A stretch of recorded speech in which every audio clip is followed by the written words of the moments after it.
Breaking, Celtics prepping a big trade, buzz heating up in Boston. If you're a Celtics fan, I know exactly how you're feeling right now. That mix of hope and fear. Because the truth is that we look at the squad and think, it's a title team, but is there a piece missing? And when the scenes start to heat up, the pain comes with it. What if they move wrong? What if they hand over someone important? So stay with me in these next few minutes because I'm going to explain to you what's really going on, what makes sense for Boston, what types of names can enter this conversation, and most importantly, whether this possible trade brings the Celtics closer or further away from the title. Let's go straight to the rumors and what we can expect from now on. And before we get into the details, real quick, if you want to stay ahead of the rumors, understand what is smoke and what is fire, and not be caught off guard when a trade actually happens. Subscribe to the channel now, because here, we don't just talk about the news, we explain the real impact on the team, and leave a like to strengthen the video and make this analysis reach more Celtics fans. Activate the bell too, because when the market heats up, updates don't wait. And hey, stay with me until the end, because I'm going to show you the most likely scenario, what would really make sense for Boston, and what would be the trade that changes the team's level. Did it close? So let's go. Because backstage today is hot. If you follow the Celtics with your heart in your hand, I think you will understand exactly the feeling I want to convey here. Because there is a type of discomfort that doesn't just appear in the box score, it appears in the fans' eyes, in the held breath when the opponent enters the box without being challenged, in the quick silence before the crowd reacts. And it's a feeling that's hard to ignore,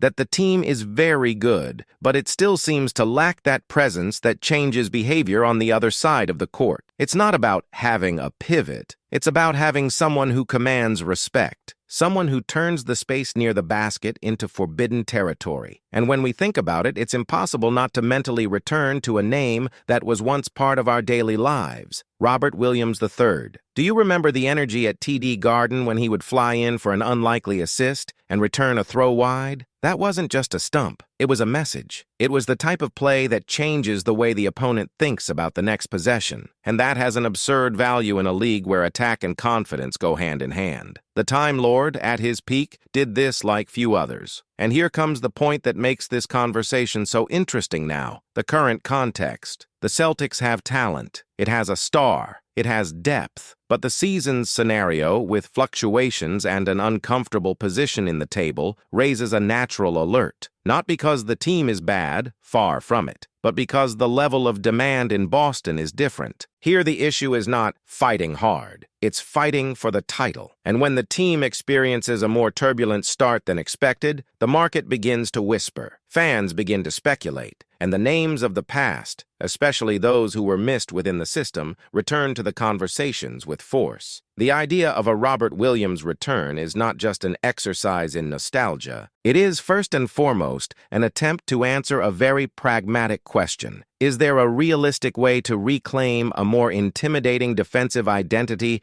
without dismantling what already works? Because when we talk about elite defense, we're not just talking about numbers. You're talking about style, of sensation, of imposition. There are teams that defend well collectively. The Celtics, historically, have leaned heavily on this. But there is a difference between defending well and having an element that changes the game with one play. Robert Williams offered exactly that extra layer. The problem, of course, is the same one that hasn't gotten out of his way in recent years: availability. Here, the conversation becomes more delicate because it involves hope and risk at the same time. If there's one player who can reignite a part of Boston's defensive soul, it's him. But if there is a player who carries a physical question mark that is difficult to ignore, it is also him. And do you know what makes this even more intriguing? Portland's moment. The Blazers are in a clear phase of construction and investing in youth. When a team enters this cycle, some pieces start to have a different value than they would have in a squad ready to win now. And a player like Williams, who has the talent to make a real impact on a competitive team,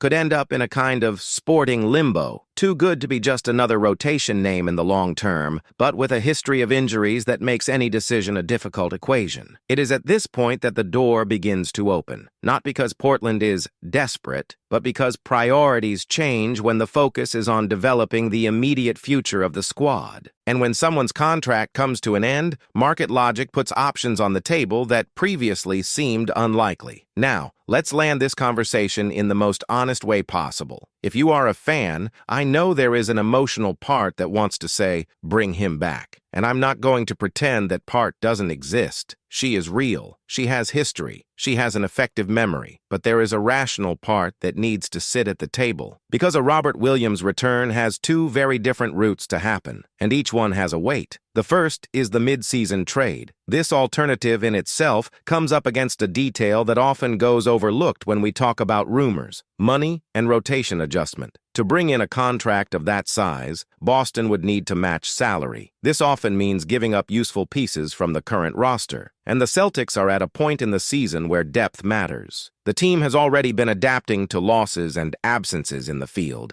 and even so, it has found ways to compete. This is no small feat. In fact, it's worth recognizing. What the team has done with the current pieces is worthy of credit. Neemias Queta showed growth. There are signs of real evolution. It's not just effort. It's reading, timing the ball, presence. Garza offers an offensive alternative that helps open up the court. Tillman has experience and understands the game in a playoff environment. Boucher delivers energy and intensity at moments when the team needs to change pace. It's a functional rotation, and in some instances, it works more than the average fan would expect. But I want to ask you a direct question, almost as if we were talking after a game. Do any of these names give you the feeling that they are capable of changing the opponent's offensive plan alone? That's where Robert Williams enters the conversation in another way. At his peak, he was one of those rare players who turn a good defense into a feared defense. He anticipated actions. He closed spaces that seemed open. He created a layer of insecurity in the rival attack. And this doesn't just appear on Friday or in a specific game. This becomes identity. So the question is not whether it is useful. The question is, which version of it is available? And here lies the heart of this story. If the Celtics could get a healthy Williams, even if he isn't at the physical level of 2022,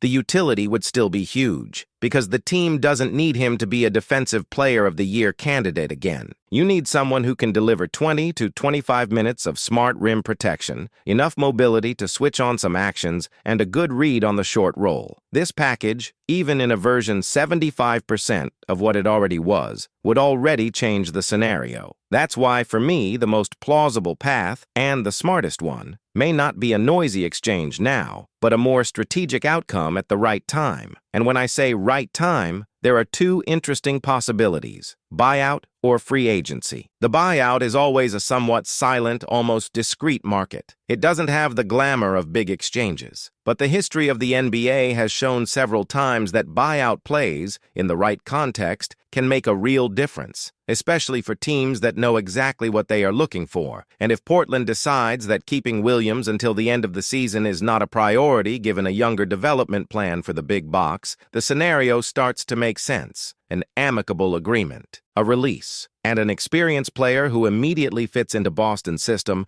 returns to an environment where he already knows how to make defensive decisions. This type of movement has a practical beauty because it doesn't require the Celtics to sacrifice their current rotation. It does not require the team to give up shooting, depth, balance. It would, in theory, be a surgical addition to solve a specific problem. And then there's next summer's free agency, which is perhaps the cleanest route for both sides. No rush, no mid-season drama. With the Celtics being able to reevaluate their entire front court configuration with more clarity about health and real priorities. And here it is important to reinforce a detail that many people forget. Williams' fit in Boston is not theoretical. It is proven. He has played alongside Tatum and Brown. He has already experienced the franchise environment. You have already executed the scheme. It's not a blind bet of, let's see if it works. It's a bet of, this has already worked. The question is whether the body allows it. Now, if you ask me, is it worth the risk? I would answer like this, looking at the reality of the title. It depends on the cost and the moment. If it's a trade that takes away essential pieces from the squad and creates a hole elsewhere, I find it difficult to justify. The Celtics need balance. Even with a clear need for rim protection, the team cannot become a D balanced by a dream of return. But if the cost is controlled, whether via buyout or via a conscious contract in free agency, then the bet begins to look like a champion team movement. Because the Celtics, today, don't need to rebuild their identity. You need to refine it. The team's defense has moments when it is solid. The structure is there, but he lacks that gear that scares the opponent, that presence that turns the pick and roll into a more complex terrain to explore, that body that dissuades infiltrations not because of his size, but because of his reaction time. And when you put that into perspective, the image of the Time Lord returning to a clear, well-defined, physically responsible role starts to make a lot of sense. I like this conversation because it's not just about a name. It is about a title window view. Boston is going through a period in which every choice must be evaluated by its direct impact on the fight for the trophy.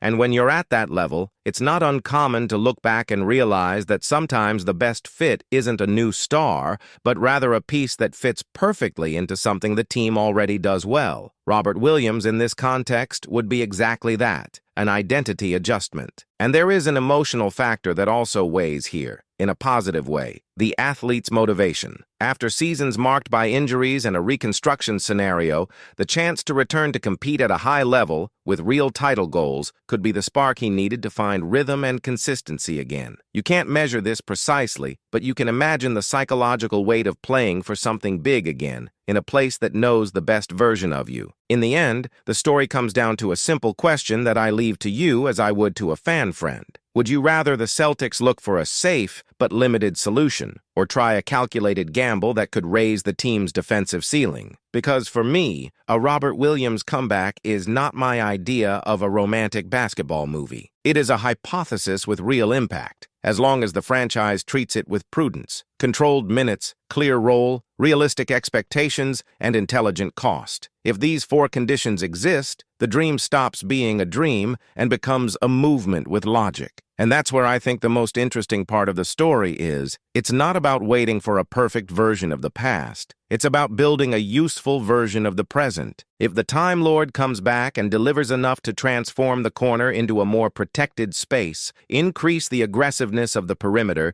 and create that uncomfortable hesitation in the opponent's attacks, it could change the script of a playoff series. And in April and May, small details became abyss. So yes, I understand the noise, I understand the expectation, and I understand why this rumor grows when the Celtics experience moments of irregularity. Because when you've seen what a player can be within your system, you can't ignore the possibility of this returning, even if it's in a more contained and more mature version. Now, I really want to know what you think. If that opportunity arises, would you make that move? Would you bet on this return if the cost was low and the plan was smart? Or do you think this story belongs to an unforgettable but closed phase? And this is where the story gets really serious. Because if the Celtics want to turn a strong team into an inevitable team, the answer may not be a major revolution. It may be a surgical adjustment, and few pieces carry such a direct potential impact on Boston's defensive identity as the Time Lord. If that door opens, whether through the market, buyout, or off-season, the question won't just be, can he return? It will be, will the Celtics have the courage to pull the trigger at the right time? Because the title doesn't wait. The window is not eternal. And decisions like this separate the teams that come close from the teams that lift the trophy. Now, I want your opinion in all sincerity. Would you bring Robert Williams back? And in which scenario would this make the most sense for you? And hey, if you enjoy this type of in-depth analysis with real context and no nonsense,